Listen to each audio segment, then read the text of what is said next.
Hello, welcome to Not Dead Yet's album swap. Hello. Hello, I'm Dan. I'm Lee. Every week we do a thing where Lee recommends an album for me and I recommend an album for Lee, and then we go away and listen to it a few times. They have to be on Spotify. Yep.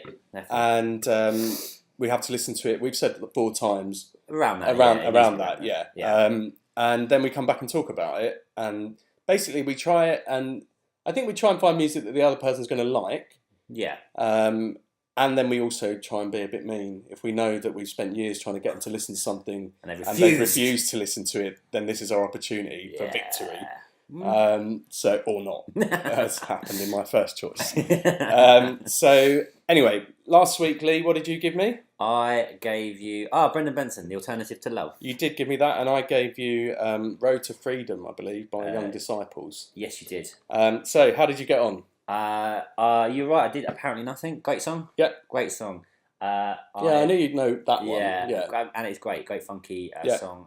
I guess like these would they have been around the same time as like De La Soul? Would that have been that sort of period? It is that period, I think, when they first when De La Soul came to prominence. But I think they're definitely that acid jazz movement. Yeah. That's what you'd call them, I think. Right. Because they're on Talking Loud, which is the big acid jazz label. Right.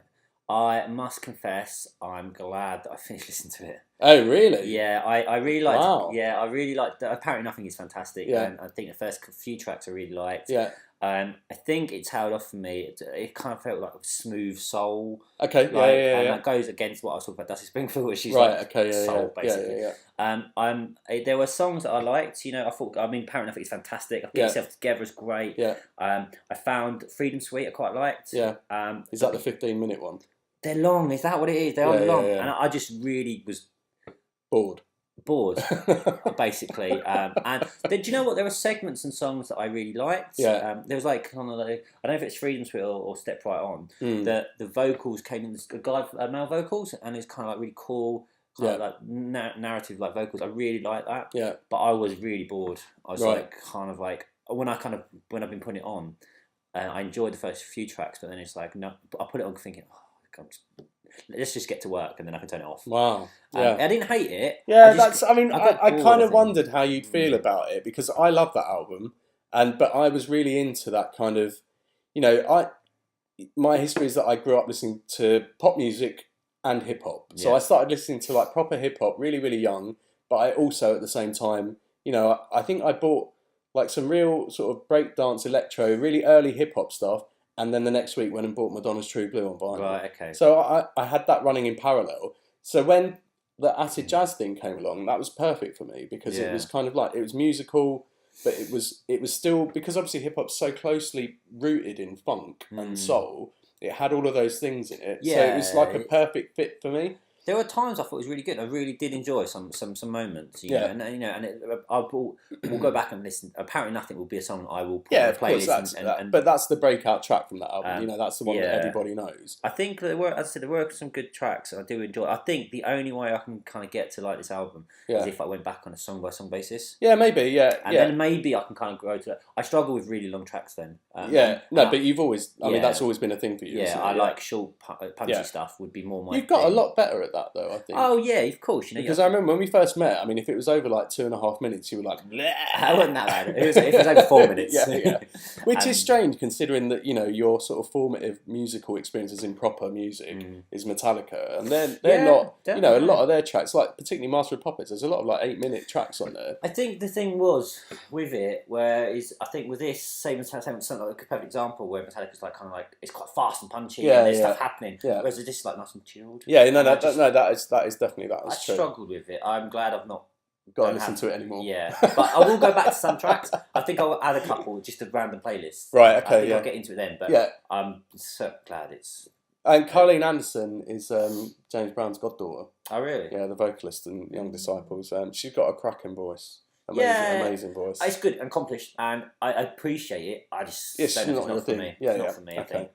I think. So you gave me The Alternative to Love by Brendan Benson. Yeah. I remember as a teenager, one of my friends really liking Brendan Benson, but as I said last week, I didn't like the music that he liked particularly, so I didn't listen to it. And I feel vindicated. Really? With that. Yeah, I mean, I thought it could go either way. And I felt that as well. Listening to Yeah. it, this could go either way, really. Right, and okay. there's nothing wrong with it. Yeah. But it's so not bland. Right, okay. But it's approaching blandness. Really? Because it feels okay. everything is, there's nothing, like a lot, like Pavement, one of my favourite bands, which is a weird kind of like out of place, weird, jaggedy, disharmonious, Yeah. And this is very well accomplished, well made. Nothing sticks out though, and also the way that the voice is recorded and set in the mix really feels like that kind of what American bands called punk, ska punk. Oh, yeah. But the voice is this kind of same, the way it's set into the mix, and I found that initially very kind of like, I don't want to hear this. I listened to it probably like 4-5 times. Okay. But nothing ever jumped out at me. It's absolutely fine. So probably similar sort of thing that we've had this week. Exactly. That's it. Yeah, I mean, like you, I'm glad that I don't have to listen to that anymore. Yeah, I mean, it was kind of, it's a pleasing album, but I was not pleased. It's kind of like I really like it now. The two I was talking between was that and La Palco, which is the album before, and I found La Palco. That's the first album I listened to, Brendan Benson, and I really liked it. But I thought the Alternative to Love. It's a very rooted in its 60s musical influences. You can tell he really likes the Beatles and John Lennon. Yeah, no, exactly. I got that, and I think there's probably a little bit of Beach Boys in there as well. 100%. And there was a song... And I don't like the Beach Boys. Right, okay. Like, I really don't like the Beach Boys. I've tried so many times to listen to, like, Pet Sounds, and it just does nothing for me at all. Cheery. Yeah, it is. Honestly, I mean, you're joking, but I think that's probably right. It's just happy shit. I don't want it. See, I got into Brendan. So I got into Brendan Benson, and because it was actually good to me, was a song covered by the White Stripes on the B-side. Okay. One of their B-sides. I can't remember which one. Right. And so that's the first one I heard, and I saw Brendan Benson. So I saw it was a cover of Brendan Benson song, so then I went and bought the Brendan Benson album based on that. And I really liked the White Stripes when they came out. And so, and that's kind of how I got into it. And lately, Blend and Benson, blah blah blah, Bland and Benson, joined the Raconteurs. Okay, oh so right, really? Okay, right. He was the second vocalist. See, and guitarist. I can like I can see why people would like it. Yeah, like I totally get. It's quite that. simple, but it feels kind of like an Amazon advert.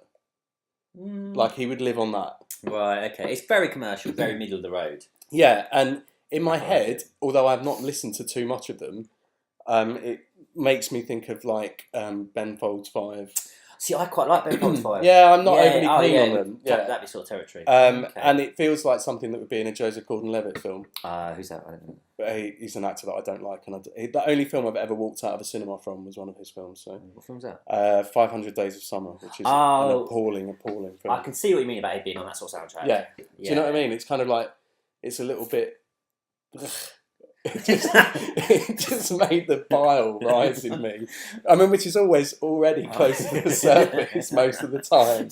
Don't push it over. Yeah, it was just too nice and I can too polished. I think perhaps, which is strange. I think you're right. It's too happy. Yeah. And I just found it made me feel bored. Yeah. Yeah, it's strange. We've had the same experience. But like genuinely, I chose that of the two. I thought that may be one you like more. Yeah, because it was kind of like 60s, and there was that kind of like there was a Spectre sort of esque moment. Yeah, it just doesn't. It seemed like someone that was paying their dues. They'd done the hard yards and they knew what was going on. But I just didn't. I'd rather have listened to the originals of those things. Yeah, or not even. Really. Yeah, like I said, because I don't like Beach Boys. Okay, so what you got for me this week? This week I am going to do something different. This was another artist I was thinking of last week. Now I regret now. I wish I'd given you Dusty Springfield. Yeah. I talked about that in the music section. Oh no, Dusty! I'm going to give you. I'm going to give you Suicide's first album, Suicide. Suicide by Suicide. Yeah. I don't know who that is at all. It's the late 70s American no wave band. Okay, good. I really like him. I think I've seen them do this album live as well. And all right. I really like it. Okay, what cool. you got? I am going to give you something, but you might already know it, but maybe not. I'm going to give you Quasi or Quasi, and the album's called Featuring Birds. No, brilliant. Right, I don't even think I know who that is. Quasi. I think it might be Quasi, but it's Quasi. Quasi, Quasi. What are we looking at here? Featuring birds. Brids. Featuring Brids. Yeah, there you go. That's what you've got. Album. What's what you've got? What can I well, you'll see, won't you? We're gonna have another week up. Yes, quite possibly. Okay, so you can join in on Album Swap as well. You can suggest things maybe, but we're quite snobby, so we might not take them. Or you can just enjoy the misery that we cause each other by recommending terrible albums. We thrive off of it. Yeah, exactly. You can follow us on @HelloNotDeadYet at Twitter. Email us on hellonotdeadyet@gmail.com. And Facebook is Hello Not Dead Yet. Yep. There'll be links on the screen, so you'll be able to. And we've got clips of music that we like, and maybe from these albums. So check it out. Yeah, and at the end of this month, we're going to put up a Spotify playlist, which is going to be about all the music. I think that we're going to have 10 tracks each, and it will be music that we've talked about over this month. So we're going to try and do that every month as well. Cool. Yeah. Excellent. Okay. Happy listening. Have a nice Bye. Bye.